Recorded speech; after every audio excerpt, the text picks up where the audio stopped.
Alors nous retrouvons l'activité que vous aviez à faire avec la révolution cardiaque et ses 5 phases hémodynamiques. La systole auriculaire commence ici en A et la diastole générale se termine ici à la fin de C. Donc pour délimiter la révolution cardiaque, vous devez, et c'est ce qu'il y a de plus simple, délimiter de A jusque C. Vous avez des graduations ici qui vous aident. 5 petites graduations, c'est 0,5 secondes. Ça veut dire que un espace, là, une graduation, c'est 0,1 seconde. De A à C, vous avez 10 espaces. Donc ça fait 10 fois 0,1, soit 1 seconde.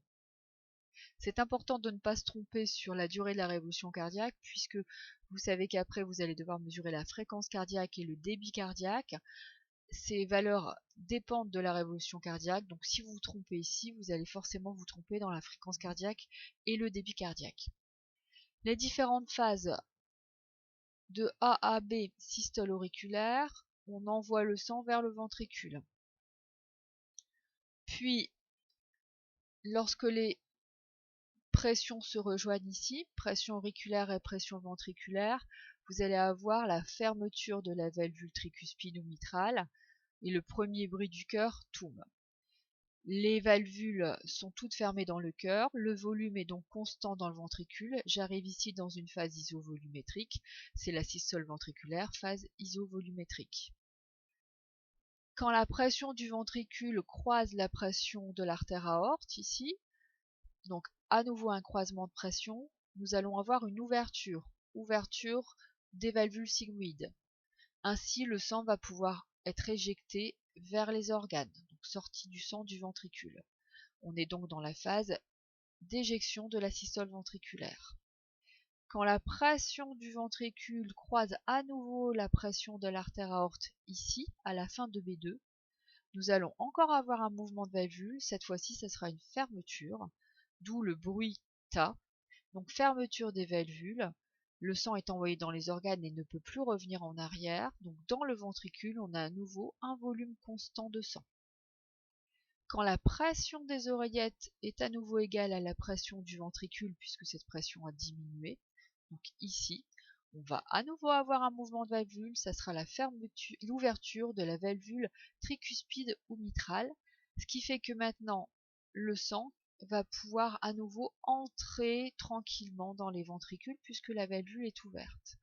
Donc, quand on regarde ce document, à chaque croisement de pression, on a un mouvement de valvule.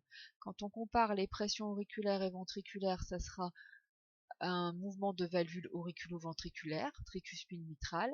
Et quand on va comparer les pressions aortiques et ventriculaires, ça sera un mouvement de valvule sigmoïde. Donc ça fait fermeture des valvules tricuspides et mitrales, ouverture des sigmoïdes, fermeture des sigmoïdes, ouverture des tricuspides et des mitrales. Revenons maintenant à ce schéma où vous deviez retrouver les différentes phases du cycle de la révolution cardiaque.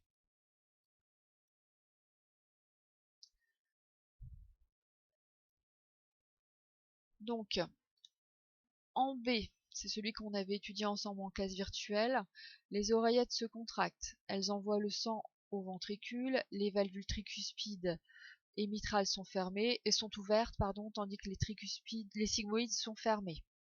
Le sang est envoyé des oreillettes vers les ventricules, c'est la systole auriculaire. Le sang est donc dans les ventricules, on passe à la phase E. Toutes les valvules sont fermées, puisque après la systole auriculaire, on a eu le TOUM, fermeture des valvules tricuspides et mitrales. Le sang est enfermé dans les ventricules, il tourbillonne à l'intérieur, la pression dans les ventricules augmente.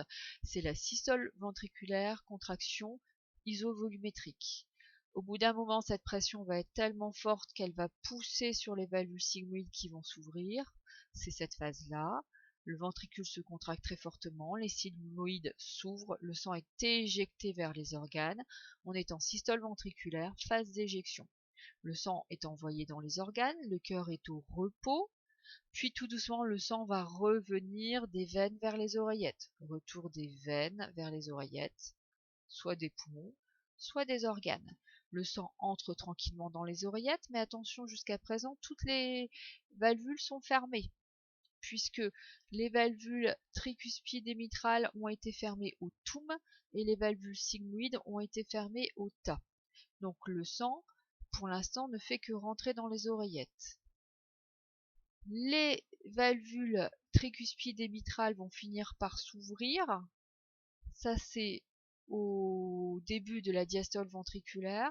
Le sang va pouvoir entrer tranquillement vers les ventricules. Les oreillettes, pardon, je suis pas à la bonne image, ici,